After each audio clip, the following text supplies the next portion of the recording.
Ladies and gentlemen, welcome to your WrestleMania 37 preview and predictions. We have got 14 matches between two nights to predict. And I gotta tell you folks, there are maybe 3, maybe 4 matches between these 14 that I'm not into at all.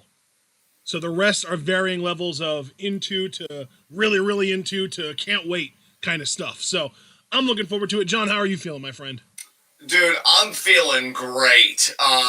Smackdown was awesome.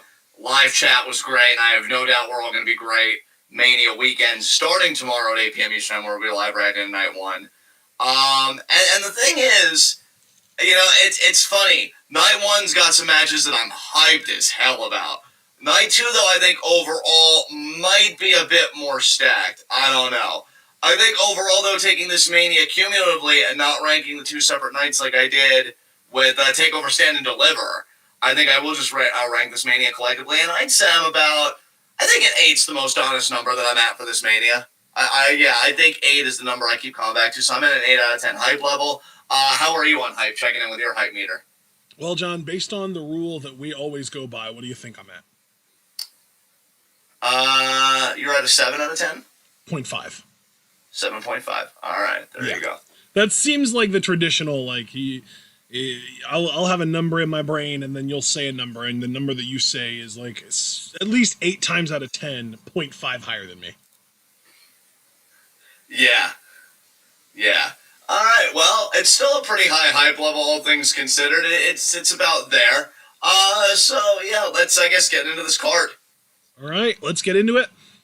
We are going to be breaking down the 2 nights separately, and each night we have kind of ranked the matches in order of combination of importance and how much we want to talk about them, that kind of thing.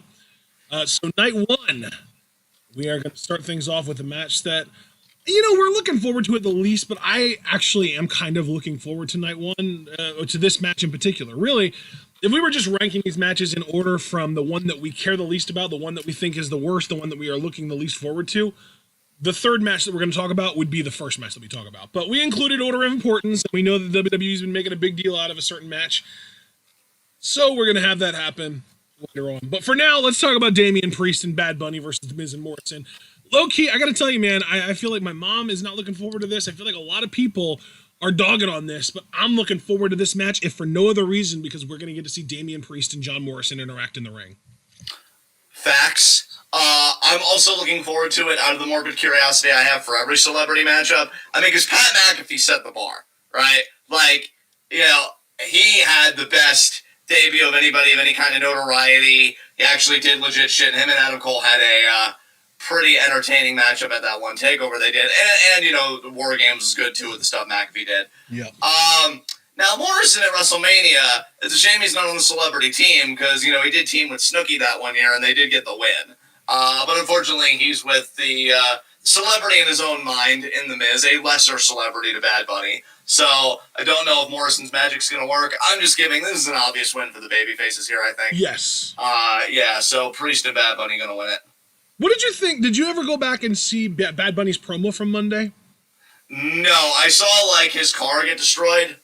But that was... I gotta tell you, it wasn't like a great wrestling promo, like just in the grand scheme of things. But given that English isn't his first language and how new he is to this, I was really impressed. It came off as really sincere and well done. I liked it. Nice. So, yeah, Bad Bunny and Damian Priest win. I'm guessing Damian Priest hits reckoning on Morrison, being realistic, unfortunately. And then Bad Bunny does like a splash and pins him. Yeah. Oh, God. I hate that Morrison's the fucking fall guy. Yeah. All right. Miz, I don't know. It seems like they're a little more behind the Miz lately. He did just hold the WWE Championship, for fuck's sakes. That is fair. All right. Here's one of the matches I'm most hyped for night 1. Let's get to it, man. What? Oh, okay. I wanted to give you the ball. But Cesaro versus Seth Rollins. I think the build to this has been straightforward. I think it hasn't been overly complicated. It's a very simple story of Seth Rollins has a WrestleMania resume that any respectable superstar would envy and, you know, aspire for. This is Cesaro's first major singles match at a Mania on the main card. Can he pull it off? Now, I will admit, you know, WWE has a tendency with Cesaro over the years to say, this could be his breakout moment. This could be his breakout moment. And as somebody rightfully pointed out on Twitter, the dude's been with the company for a decade, and he's like 37. Like, yeah, I'm not saying that's too old to be a world champion. I mean, we've seen in this game today, you know, he still has time on the clock, all things considered. Bro, Cesaro's 40. Cesaro's 40. Holy shit. Even so, you know, conditioning, I think, supersedes age. And when Cesaro's conditioning everything, I'd still say there's sand in his hourglass as far as getting a world title and stuff like that. But, like, we're acting like he's some young gun and this is like a big break. It's not.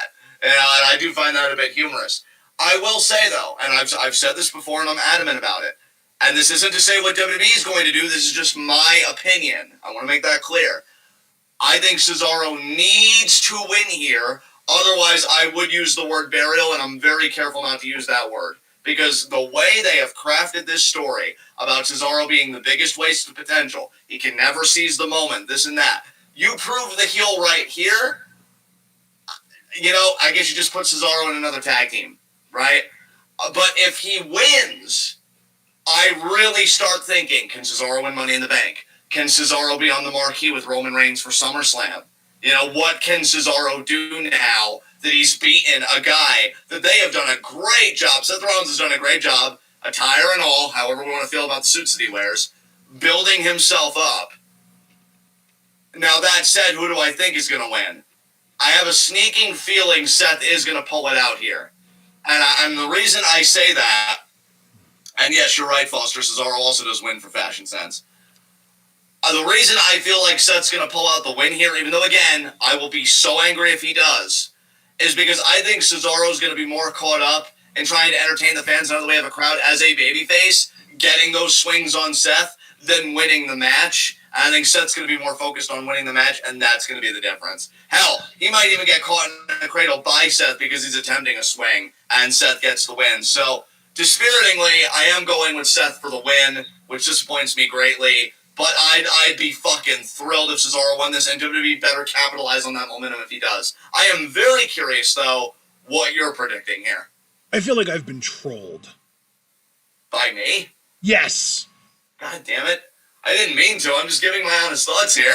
You started out saying Cesaro needs to win this. If Seth wins this, it'll feel like a burial. If Cesaro loses here, you might as well just stick him in another tag team.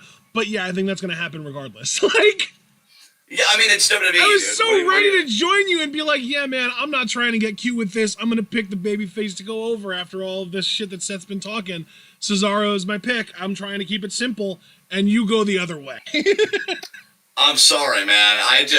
This fucking company, I don't know. Like, Are it really you scares emotionally me. insulating yourself from disappointment by being able to at least say that you were right when you get disappointed? Not even. It's just the pessimism completely taking over. Okay. There's no solace in even being right in this case. I guess I'm a little more optimistic than you because I do think Cesaro is going to win this. I'm going to keep it simple. I hope you're fucking right, man. I really do.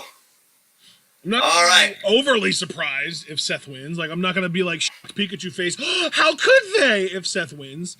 But I think that really what it comes down to, dude, you mentioned the crowd. I think because this is the first show with a proper crowd, I think this is going to be a very babyface-centric weekend. Interesting. All right, I'm curious how that sentiment's going to inform the rest of your picks. All right. I do think it's going to be a banger matchup, though. I think it could be one of the highlights of the entire weekend. Give these guys time. It's going to blow the roof off. Yeah. Oh, so my God. Braun Strowman versus Shane McMahon in a steel cage match. And, man, this is hands down well, actually, I shouldn't say that. The match on night one that I'm dreading the most. I'm just going to say it again. Maybe it's just a mood you guys caught me in. I think Shane's winning this. Yeah, like, remember that feud he had with The Miz? I mean, I know we all remember it, but remember. Yeah, it was just a couple of years ago, and I actually predicted Shane beating The Miz at WrestleMania, and then it happened, and I laughed my ass off. But remember, because they just... Now, that was another burial. Fucking Miz trying to get his hands on Shane, and it just never worked at every turn. Like...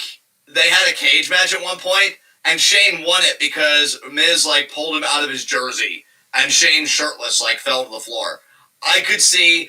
I think there's going to be a more, like, impactful finish where Braun, like, power slams Shane through a cage wall, but because the wall collapses and Shane's on the outside, he technically wins. So, I think Braun's going to devastate Shane, but he's going to devastate him so hard he actually costs himself the match. I'm picking Shane here. So, yeah. Yeah, you know picking? What? No, yeah, I think for this one, God, I don't know. Are they going to continue this feud? God knows they dragged Shane and Miz out for way too long. I know, but I feel like that's so different than this. Yeah. Because, like, wasn't the whole Shane Miz thing, didn't that stem from Shane winning the Best in the World trophy and the Miz representing him in the first match and then Shane taking over after that? And then they became a tag team and they won the tag titles and then Shane turned on the Miz. So, like, obviously you would have hoped for some comeuppance for the Miz for sure, but, like, it wasn't as personal as this feels because this is literally just a bully being a bully. I think there's a... God, do I really want to pick against you one more time after that? Yeah, you know what? Fuck it. I guess I'm feeling generous. I think Braun's going to win. I think Braun's going to win because it's a bully storyline. And granted, Vince McMahon loves his bullies, and he identifies as one. Or at least, maybe he doesn't identify as one, but he is one.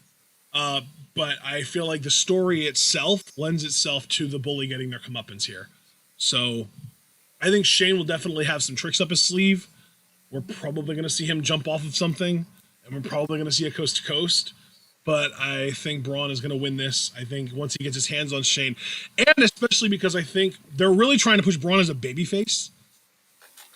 And I really think Braun is kind of in that position where he's going to win here and then immediately go after the world title. So I'm going to just pick Braun to win here, and that's just it. All right. Again, I want to emphasize, I think Shane will win, but it's not going to be because, like, he's better. I just think Braun's going to, like, really hurt him so bad. Right. Kind of circles back around to, oh, my God, I just cost myself the match kind of thing. Right. All right. Next matchup. All right. Fourth match on day one. We've got the New Day versus AJ Styles and... John, say it, please. Omos. Is that what it is?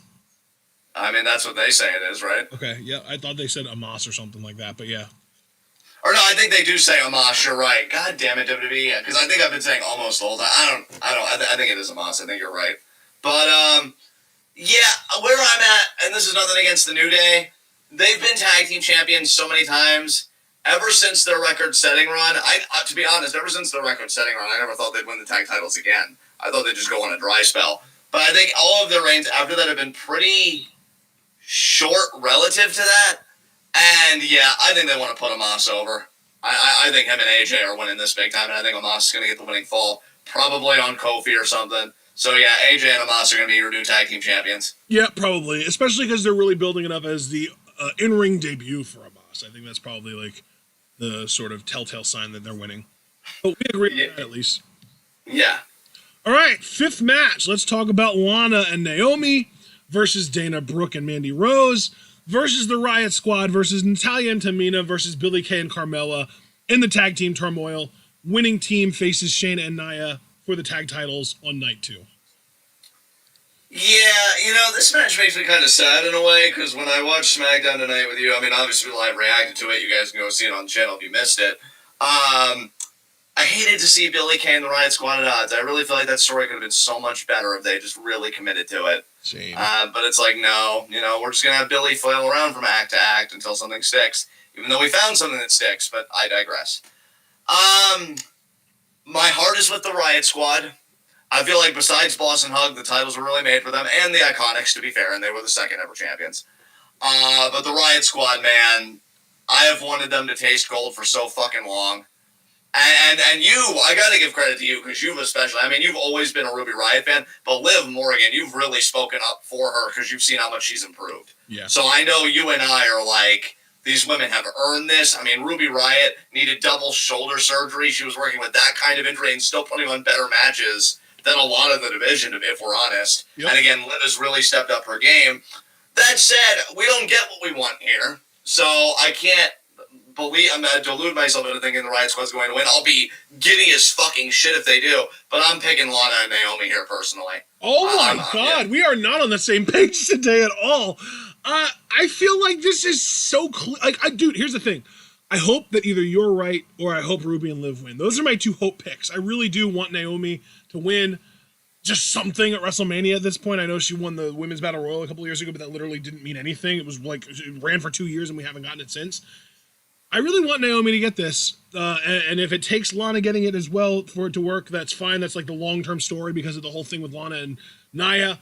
But I really feel like this is so obvious because of the fact that it feels like we've got just a straight up tag team feud with all this other clusterfuck going on around it. Because right now it feels like the feud at hand is Nia and Shayna versus Natalya and Tamina. And we even got a singles match tonight between Tamina and Nia, and they made it seem like Tamina would have had Nia Jax beaten if it wasn't for Shayna's interference. So to me, if the WWE does go with Lana and Naomi, I would understand it because it would make sense as far as the payoff for Naomi, or for Lana rather with Nia.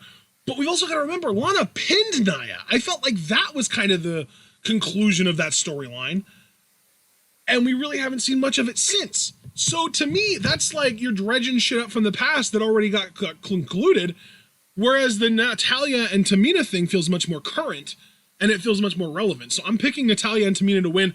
I'm not stoked about it, but they are also baby faces, so that also does play into my narrative that the baby faces were going to win a lot. And I just think that they're going to be the ones that go after the tag titles then on Sunday. And we'll talk about what the result of that match will be when we get to it. But I just feel like it's so laser focused. It's so tunnel vision on that team versus Nia and Shayna right now that it would be foolish for any other team to win. Can I just say two things in response to that? Normally, yes. I just let it go and go into the next matchup, but I just feel compelled to say two things here. Yes, please. One, I don't feel like... I get where you're coming from, so it's not really even contentious towards you, because I get where your logic's at. I feel like WWE's done a piss-poor job, though, if you are right, which, given WWE, you probably are, of positioning these guys as babyfaces, because they literally attacked Bianca Belair only a few weeks ago. And only now they've been, giving stuff to the champions, and I feel like they're less baby faces, and it's just Nia and Shayna are such heels being who they are, right? So, I don't know. Yeah, I'm glad Foster said something, because I'm glad I'm not the only one that feels that way, because if they are meant to be faces, WWE's done a shit job of it. Secondly, I do agree with you, in principle, about that being more laser-focused and more recent. You're 100% right about that. There's no contention there. However, let's not forget, that Lana was due to get a women's tag title match with Asuka on that one pay-per-view. I forget what it was, but she was dealing with an injury. And obviously, Asuka being the women's champion, you shouldn't keep her in a tag team forever. In fact, if anything, one complaint I have of Asuka's reign is I feel like there was too much of it focused on the tag titles and not on her actual women's championship. But now she's got a new partner who apparently she's been close with, IRL for a number of years, and they've always wanted to do this tag team. And I feel like, they've wanted to build Lana as this underdog babyface. I honestly think it's going to come down to Lana and Naomi and Natty and Tamina. And Lana's going to get the pin maybe on a Tamina just to show that she could be like that giant slayer, you know what I mean, going into night two.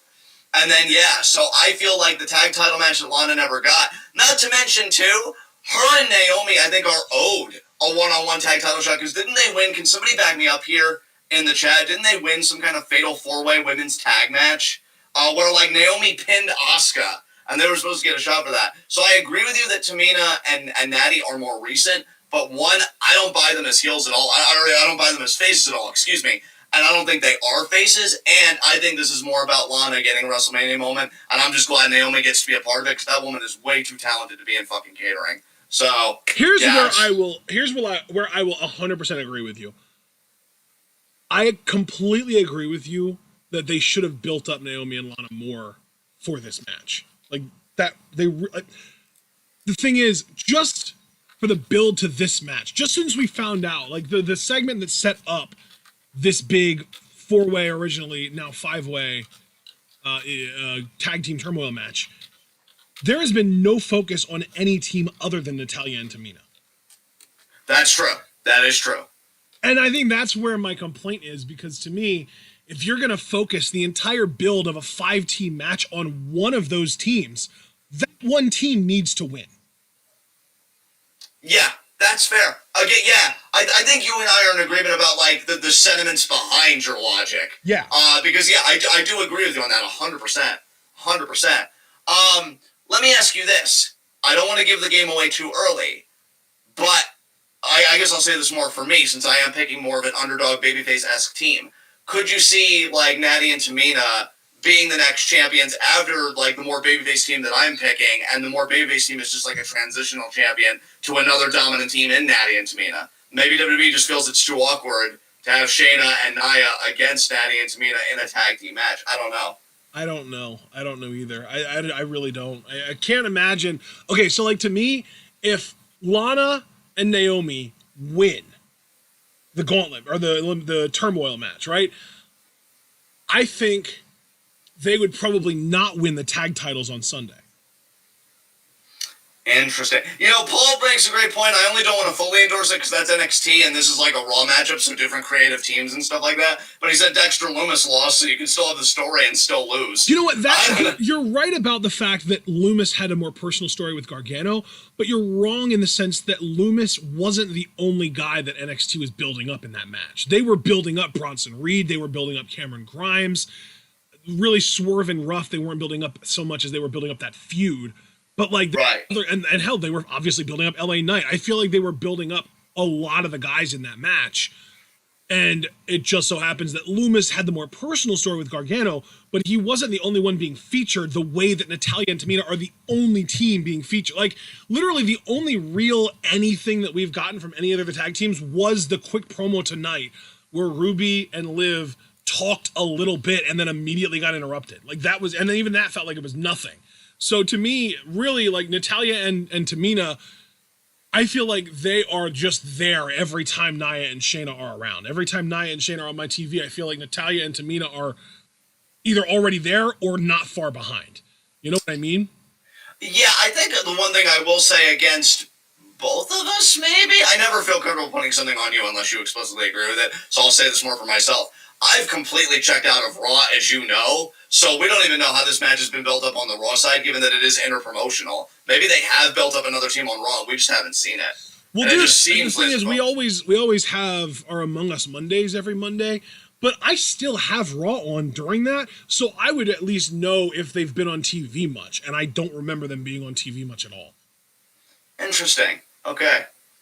So it really does feel like, to me, the only team that has been getting any kind of spotlight, any kind of feature in the last month has been Tamina and Natalya. Okay, that is, okay. Yeah, with you saying that, that's fair. I don't think, like, I'm going to change my pick, because I just have a weird feeling Naomi and Lana are going to pull this shit out, even though, dude, again, I hope you're right. I hope that either you're right, or I hope that Ruby and Liv win. I think if we're going by wants, Ruby and Liv are number 1 on my list. Lana, yes, are number 2.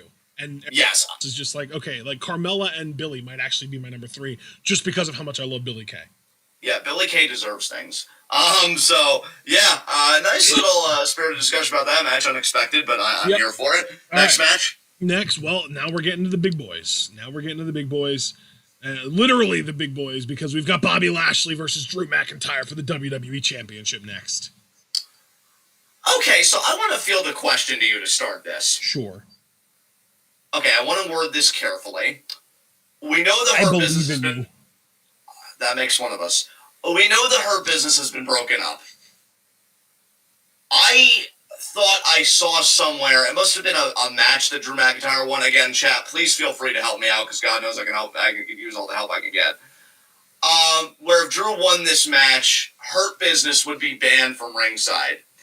I saw a Twitter user, and I wish I could remember their name because I like giving proper credit, but this was not my idea, so nobody give me credit, where they said that, oh, maybe Lashley got mad at the Hurt business, him and MVP, they orchestrated this whole thing where they faked breaking up the Hurt business so that they could actually legally be able to get involved at WrestleMania because only the Hurt business was banned from ringside. Now, I personally love that idea, because I think that's some next level shit from a heel that, let's be honest, you look at Lashley and you probably just think like, oh, he's a guy that's not that cerebral because he's just so physically impressive he doesn't need to be. But to know that he has both the brains and the brawn, even in this case, he wouldn't need to be because MVP would have been the one that orchestrated that. MVP, yeah. And I feel like that is some next level, like, 4D chess shit. Now, do I think WWE did that? No. I want to know, though, if you think it's plausible or if you think, no, Vince just hated it, he broke it up, and it's just Lashley trying to get more heat. So here's the thing. Did you see what Ella just said in chat? Because this is something that Mark has said in the Discord as well. They specifically said Shelton and Cedric would be banned, not just a generalization of the Hurt Business is banned from ringside. Oh, damn. So, yeah, I guess that's out of the window then. Yeah. Then fuck Vince again, because I was actually holding out some hope. Dude, that this breakup was like, this really is the one singular match on this entire show, on both shows, that I am on my full fuck you Vince mode, because to me, Lashley should absolutely retain here. Lashley should keep this title for at least another few months. If you want to have him drop it to Drew at SummerSlam, fine. Whatever. It works. But they are going to have Drew win here because they want him to have a coronation in front of a crowd.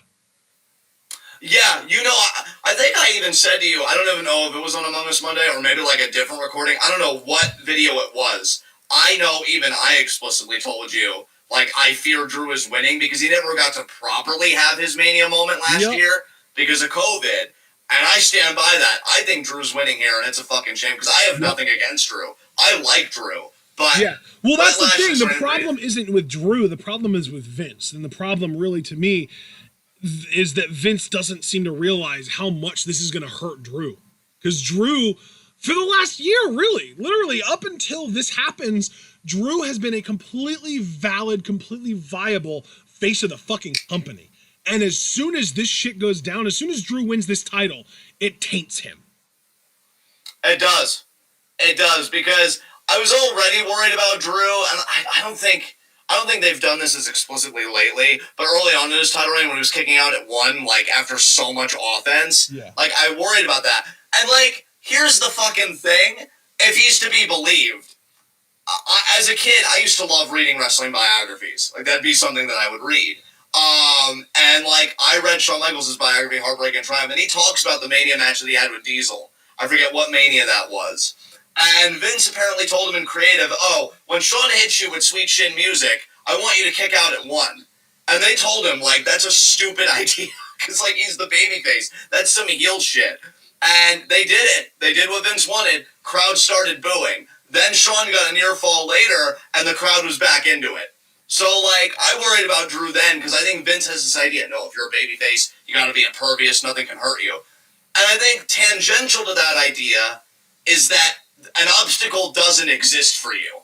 You mow down everything in life, and you're dominant, and you're an alpha 24-7. Unfortunately, not of the Gable variety.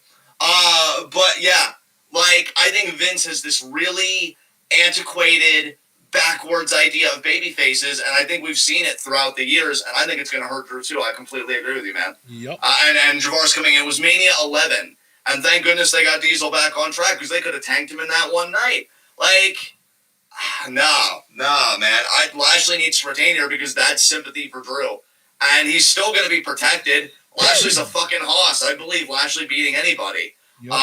But I think Drew's getting the title back. He's going to be a 3-time WWE champion. Yep, I think so too, man. I think so too. It's really, really unfortunate, that they're cutting Lashley's reign. And, dude, here's the really bad thing, too, because we keep on hearing about, Vince wanted to get the Hurt Business away from Lashley to make Lashley more of a heel because he didn't want Drew getting booed at Mania, right? That's the story, right? Right. If you didn't want Lashley to get over as a face, why the fuck did you have him be the one to take the title off of The Miz in those 3 consecutive matches in the same night where The Miz was being a cowardly heel and running away? That was the most babyface shit I've ever seen Vince book. And he did it with someone that he wants to get booed? What the fuck? Are you dying of Vince?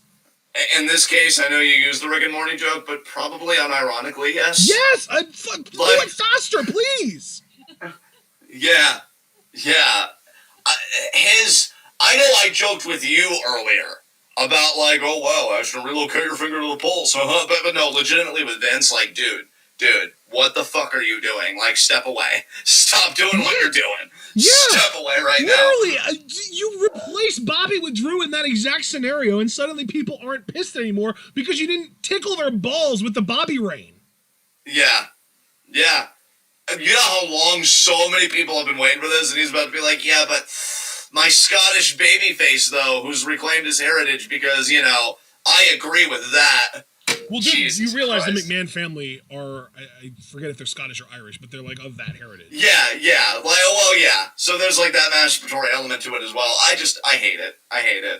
And again, it's a shame because Drew hasn't done anything wrong here. I like the dude. He's just going to be a victim of very poor booking.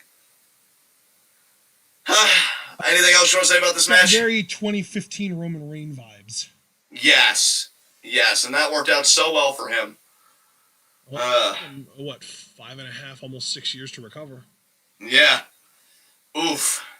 And he's still, I mean, really, if we want to call a full recovery, being unanimously over as a babyface, he still hasn't done that yet.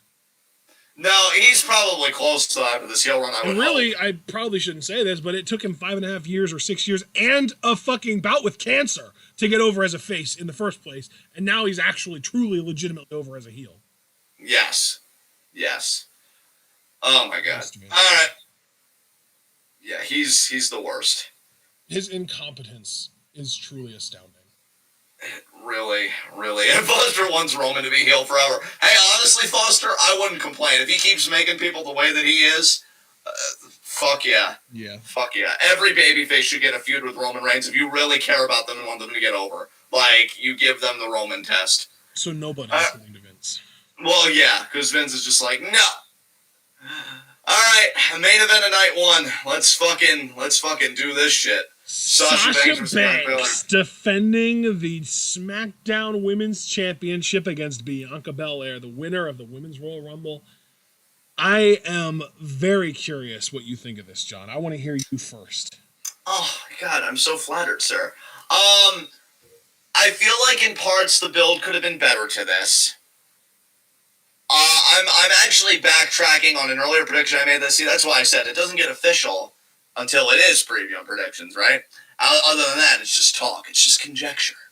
That Reginald would have a hand in this because I don't see it. Especially because the tag titles are going to be on night 2.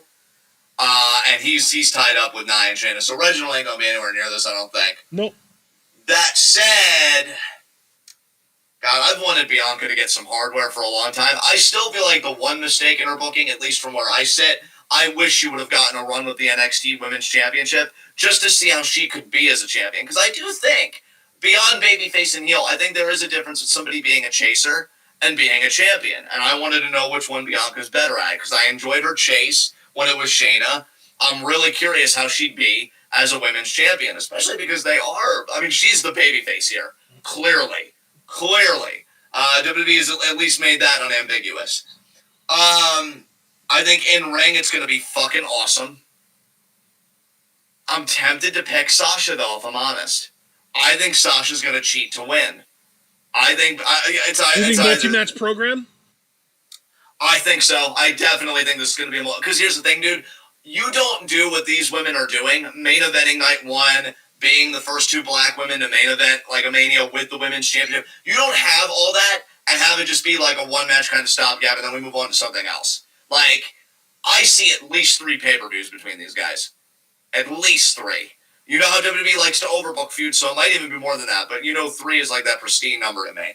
I think it's either going to be a tight grab or just some shit. I think Sasha's going to find a way to slither out of this matchup still the champion. I think logically it looks like Bianca's going to win, and I say this for this reason. I'm very curious what Ashton's going to have to say when I'm done my word. I don't call it a salad because I know you guys can comprehend it, but it's just a lot I'm throwing at you right now.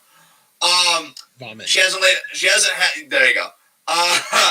She hasn't thrown a punch at Sasha. All she's done is slap her. That's it. She's kept her cool because she's waiting for Mania. That's very different. So you would think that maybe even Bianca would mow Sasha down because she's saving it. And I get that logic completely. I just feel like Sasha's going to find a way to retain her championship. And that's going to make Bianca just be like, oh, hell no. I guess we got to do it like this now. So I am picking Sasha to win. Although if I'm truthful with myself, my heart is with Bianca tomorrow night. I really want to see her get her crowning moment because I've been waiting since fucking NXT for that shit. So now I am very curious what you're thinking about this. Did you read Ella's last comment in the chat? I'm guessing I did, and I'm guessing you agree with that 100%.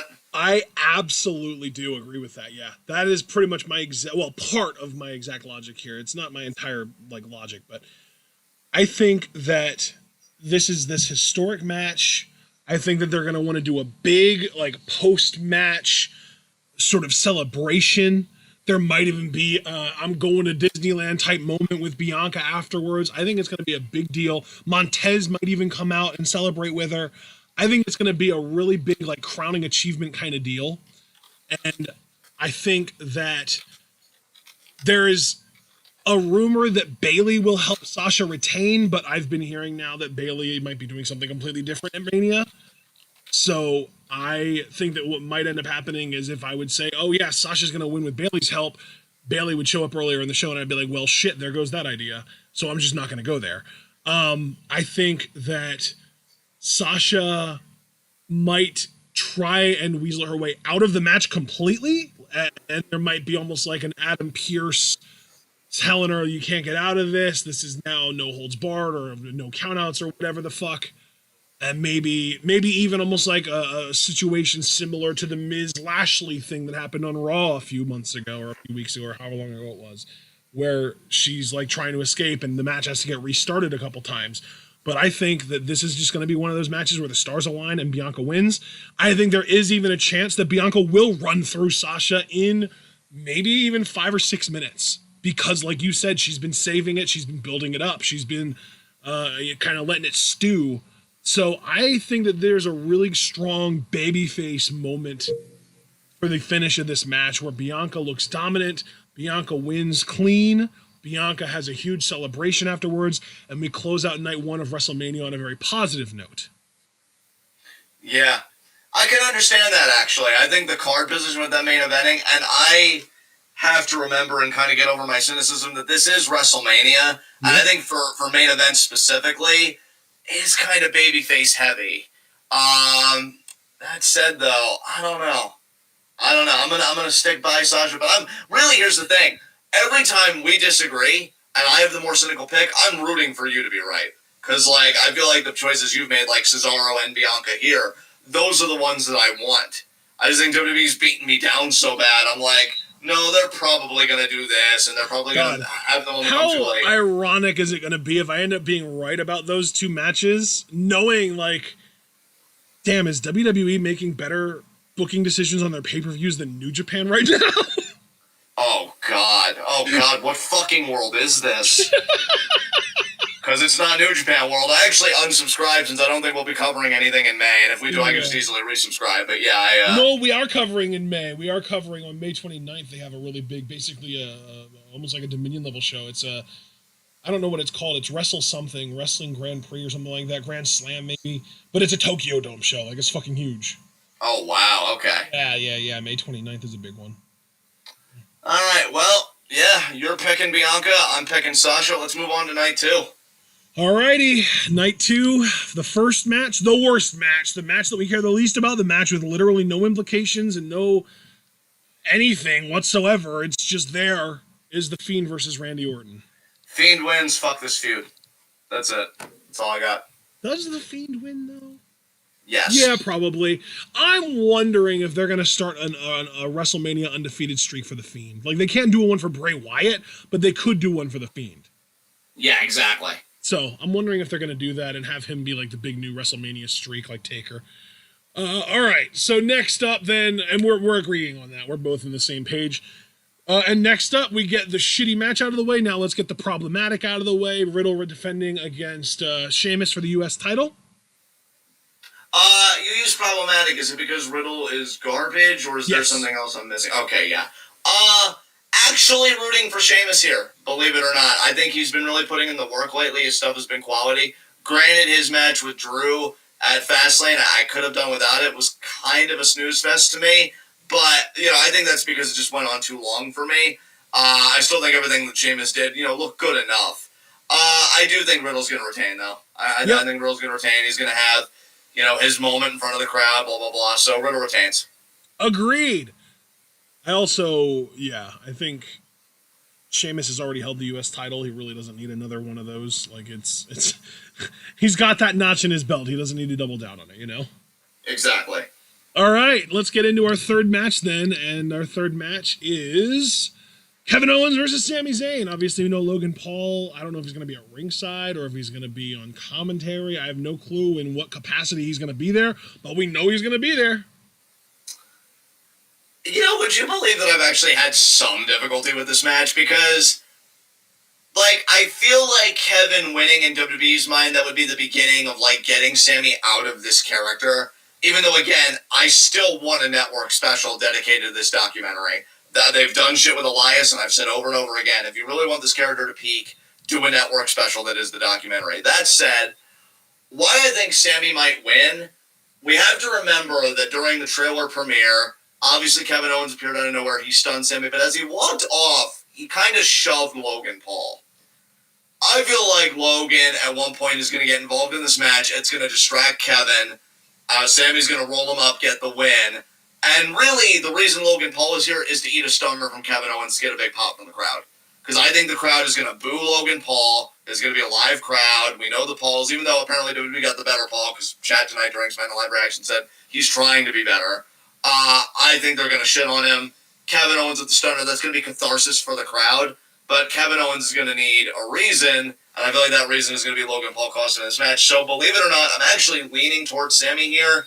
However, on the other side, Kevin Owens did tease to Paul Heyman Money in the Bank. So Kevin hasn't forgotten about Roman. He's still thinking about Roman, even amidst all this bullshit. I don't know so how that you can makes have you a guy. think Sami even more, right? Well, no, that does make me divided about Kevin. That's why I said I've had a bit of a tough time picking this match. Isn't it a whole meme that Money in the Bank winners never have momentum going into Money in the Bank?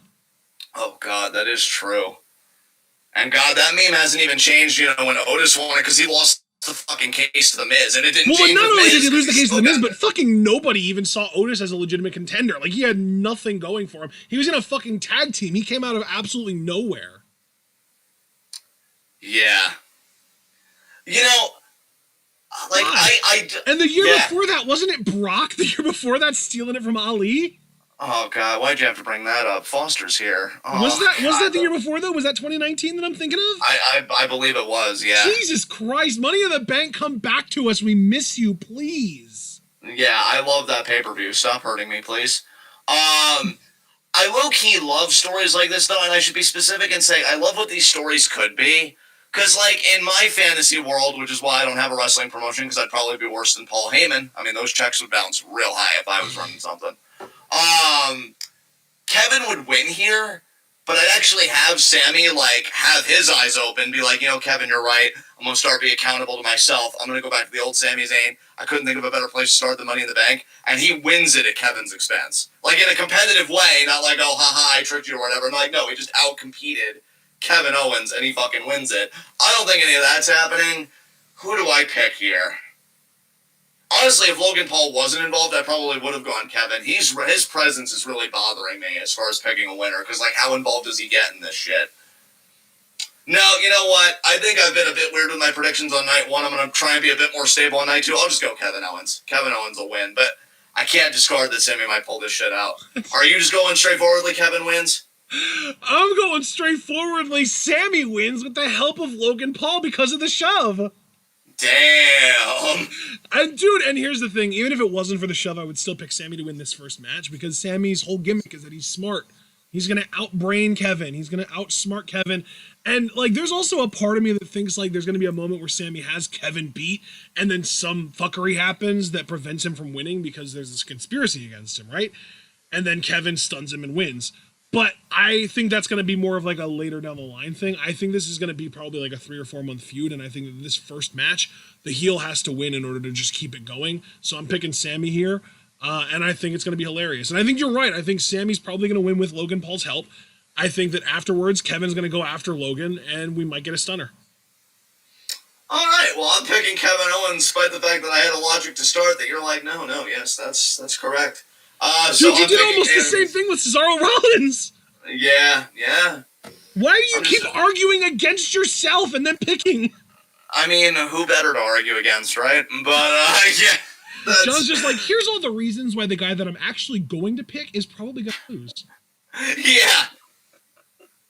I guess I've been reading too many platonic dialogues. They got that whole dialectic going on. All right, next matchup. Next matchup is our women's tag title match. So you have got Nia and Shayna versus Naomi and Lana. I've got Nia and Shayna versus Natalya and Tamina, and I'm going to just come right out and say it. Natalya and Tamina are my pick to actually win the titles here. That is one thing we agree on in principle, that there will be a title change in this match. I'll even go one step further. I wonder if after they lose the title, Reginald will be a source of friction for these two, and that's finally going to break up this fucking tag team. God, I hope so. Yeah, because, like, he caused friction, not that there wasn't going to be any to begin with, just because it was about the title, but he caused friction between Sasha and Bianca. And I feel like he's going to cause friction here, too, after they lose the titles. They may even lose titles because of him, but I won't go that far. And I could just see, yeah, like, maybe even Shayna would be the babyface coming out of the breakup, which might even be interesting. It would give her something to do. Yeah, so, I'm thinking title change, and hopefully not too long after, we split these guys up, and we get Shayna Baszler back to being a fucking dominant monster, rather than what the fuck is happening here. Her rolling her eyes while Nia and Reginald go clothes shopping. I mean, I'm right there with her, don't get me wrong. But you're seriously using Shayna Baszler in fucking skits like this, rather than making people pass or tap or just break them in half? Come on. Alright, so yeah, we both agree new champs. We just disagree on those champs, because I have Lana and Naomi becoming champs, and you have Natalya and Tamina, so we will see. Yeah, alright.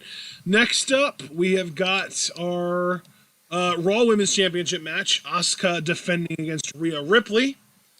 I want to hear you first. Wow, for how much I've been talking, that's very generous of you, sir. I love Asuka to death, and I think we should never forget the role that she's played in this pandemic era.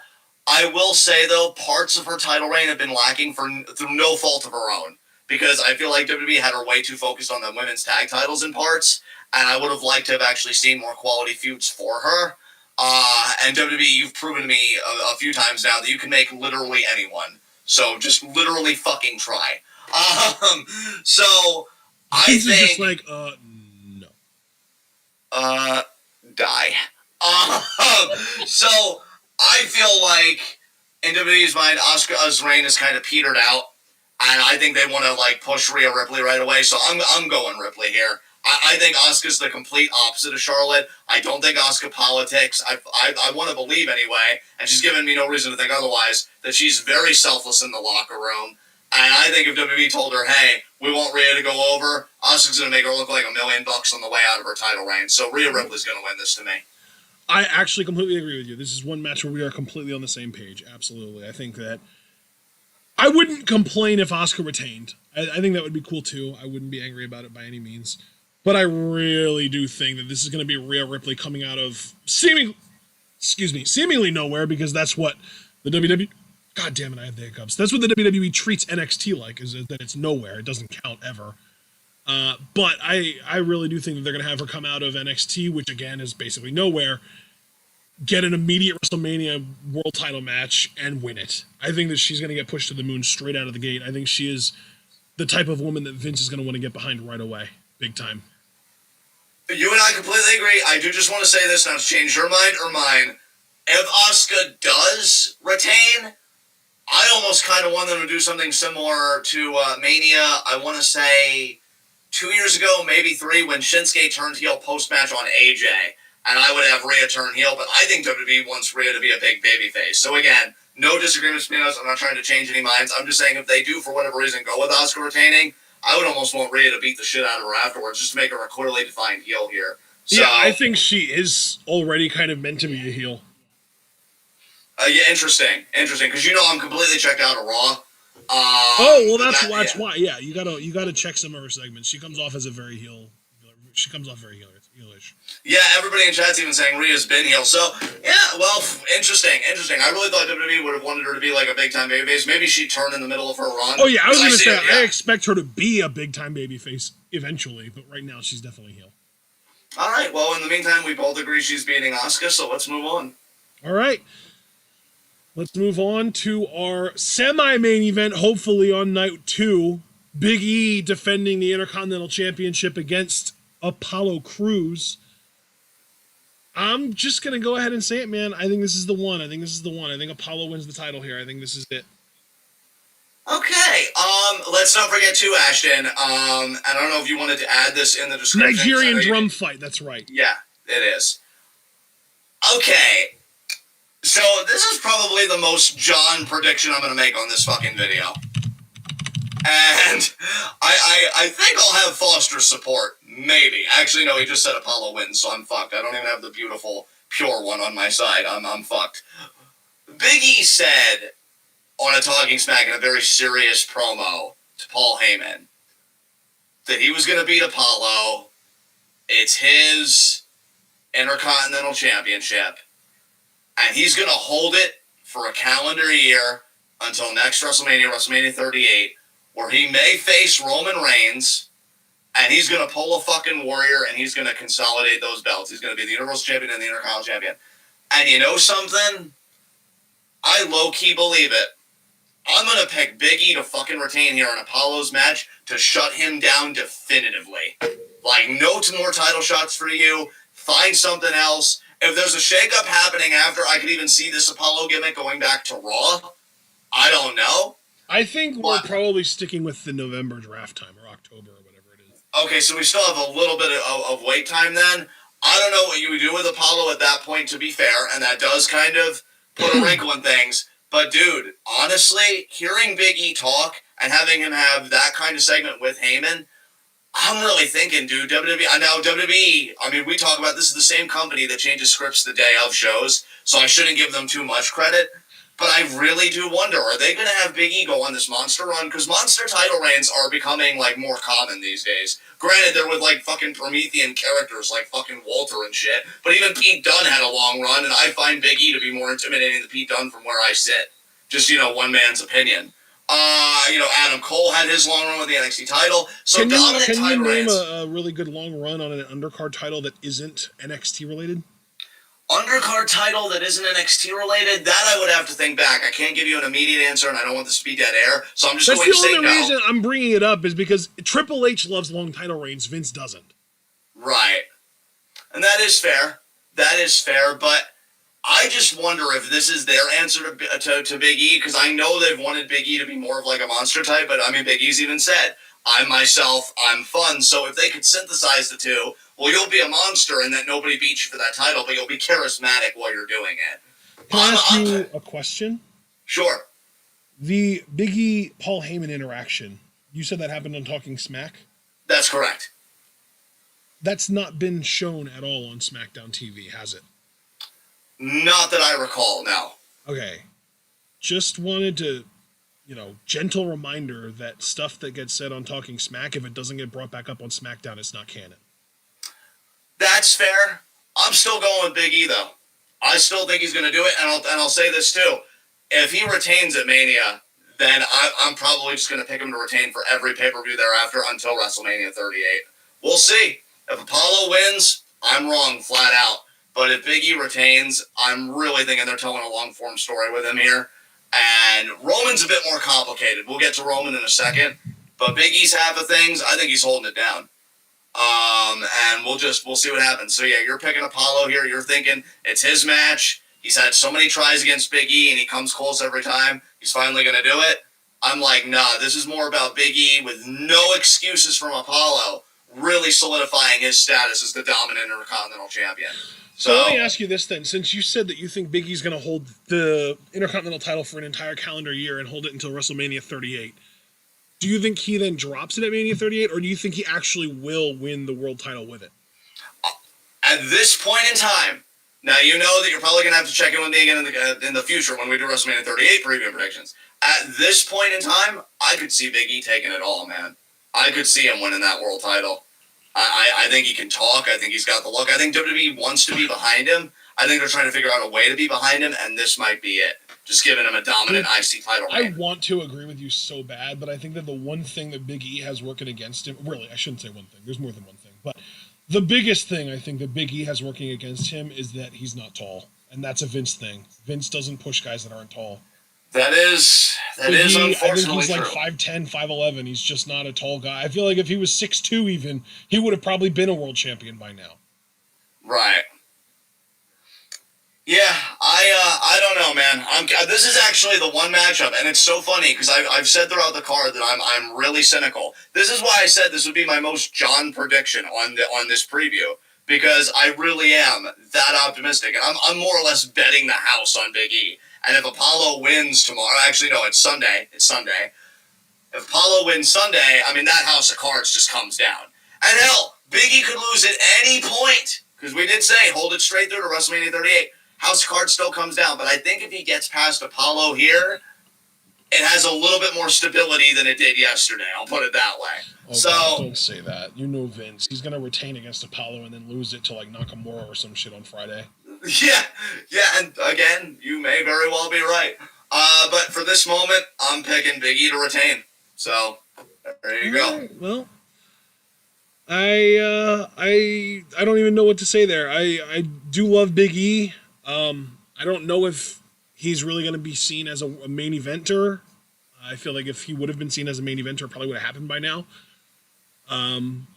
I do think he should have been a main eventer a long time ago. I think you and I were even talking, like, even when Kofi Mania was happening, I was like the one person that was just back here like, why couldn't it have been Big E instead of Kofi getting the push? Big E looks like a main eventer, Kofi doesn't.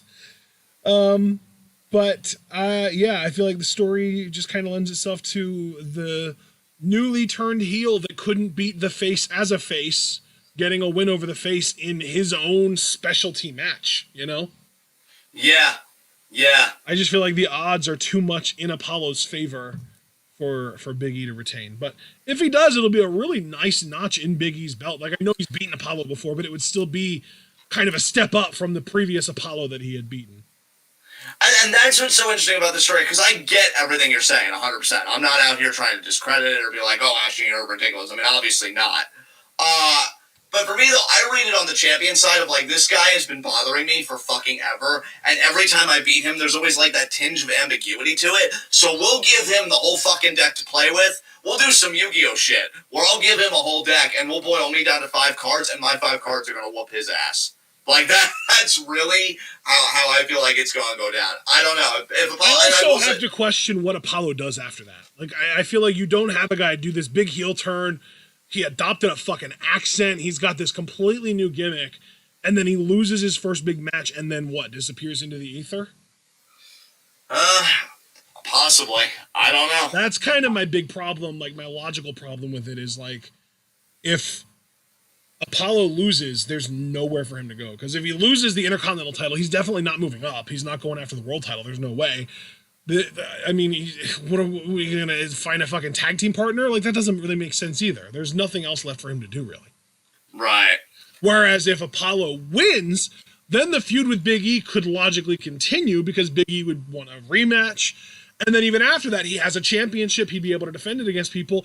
And Big E, as a face, could go after the world title, could go after Money in the Bank, that kind of stuff. Like, I feel like there's more for a Big E who recently lost the Intercontinental title to do than Apollo, who has nothing.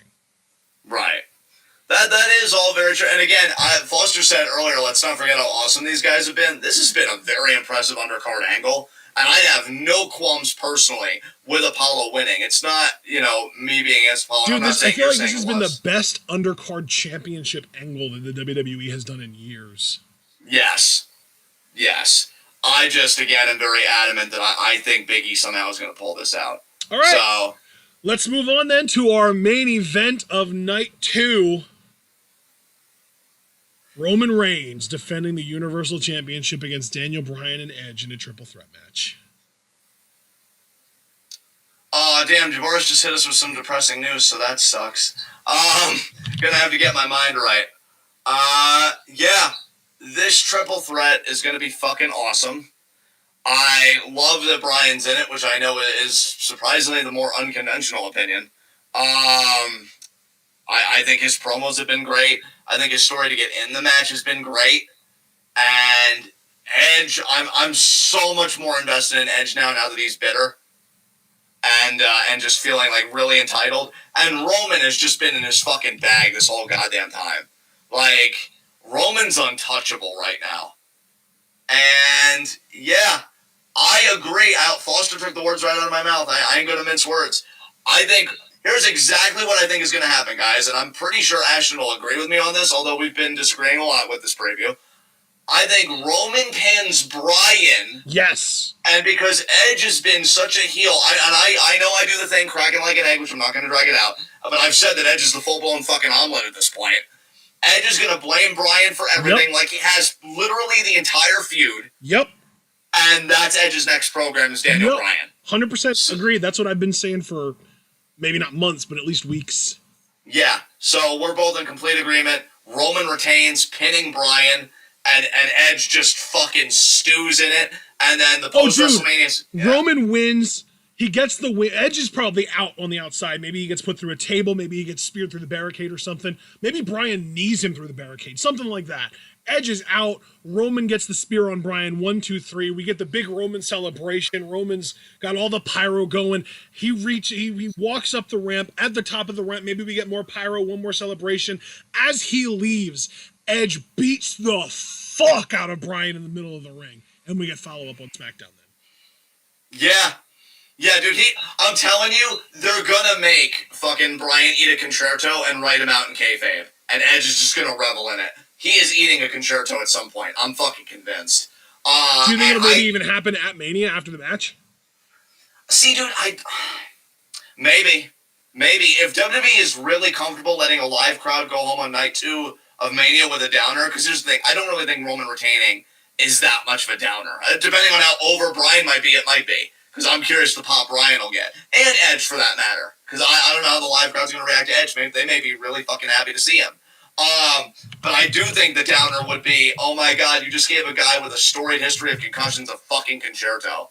So, like, yeah, if they wanted to go there, fucking go there. Because now that Edge has got this attitude, I am so much more invested in everything he does now. Like, I think this is a great feud for him. Abso-fucking-lutely. So yeah, I'm ready for it, and I think Roman's run continues, and with Roman, oh god, Roman is such a great heel to play that Money in the Bank briefcase off of, whoever fucking wins it. And I know they could also do the Raw side, but I just think somebody on SmackDown winning it and targeting Roman is so much more interesting because SmackDown's the better show. So I am really excited for the summer if Roman Reigns remains champion. I think it's going to be fucking great. Yep. So yeah, we completely agree on the outcome and everything else. Is there anything else you want to add? Bro, how fucking wild is it that our longest discussion was about the goddamn women's tag team turmoil match?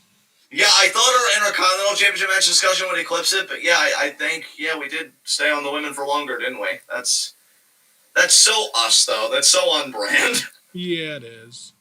All right, guys. Well, this just came out to a little over an hour. Nice. I honestly thought this could have gone an hour 30. I was really curious how far this would go.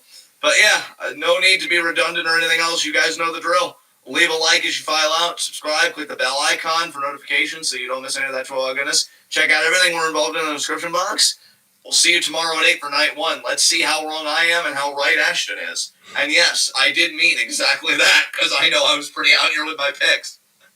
God, if I'm right, though, that's not even a win because it just shows WWE really has no idea what the fuck to do. But yeah, we'll see. And I'm going to hand it over to Ashton to take us home. Alrighty, well, ladies and gentlemen, we hope that you all enjoyed. This is a very fun WrestleMania preview. I always love our big show preview and predictions. They're always the most fun. But we hope that you're all looking forward to the shows over the next couple days. Just as a reminder, like the video, subscribe to the channel, click the bell icon, follow us on Twitter and Twitch.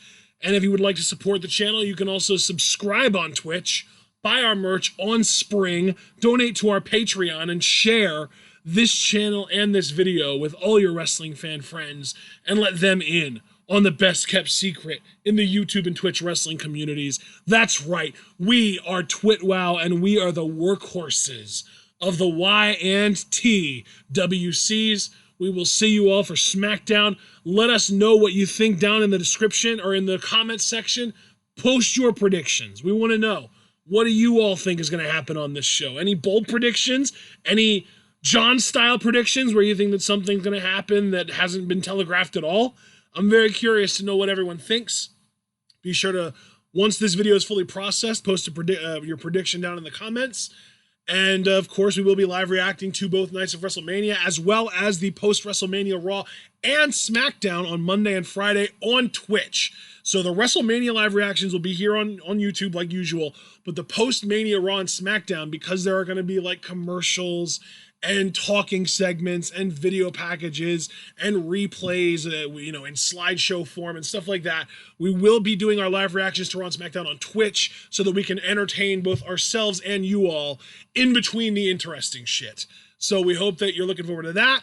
Tuesday, we've got NXT with a review. Wednesday, we've got Stardom. Thursday, we've got 5 Fave 5s. It's going to be a really fun next week. It's Twitwell Mania, brother. Actually, fuck Hulk Hogan. It's Twitwell Mania, everyone. We hope that you're looking forward to it. And most importantly, we hope that you're all able to remember to stay tuned.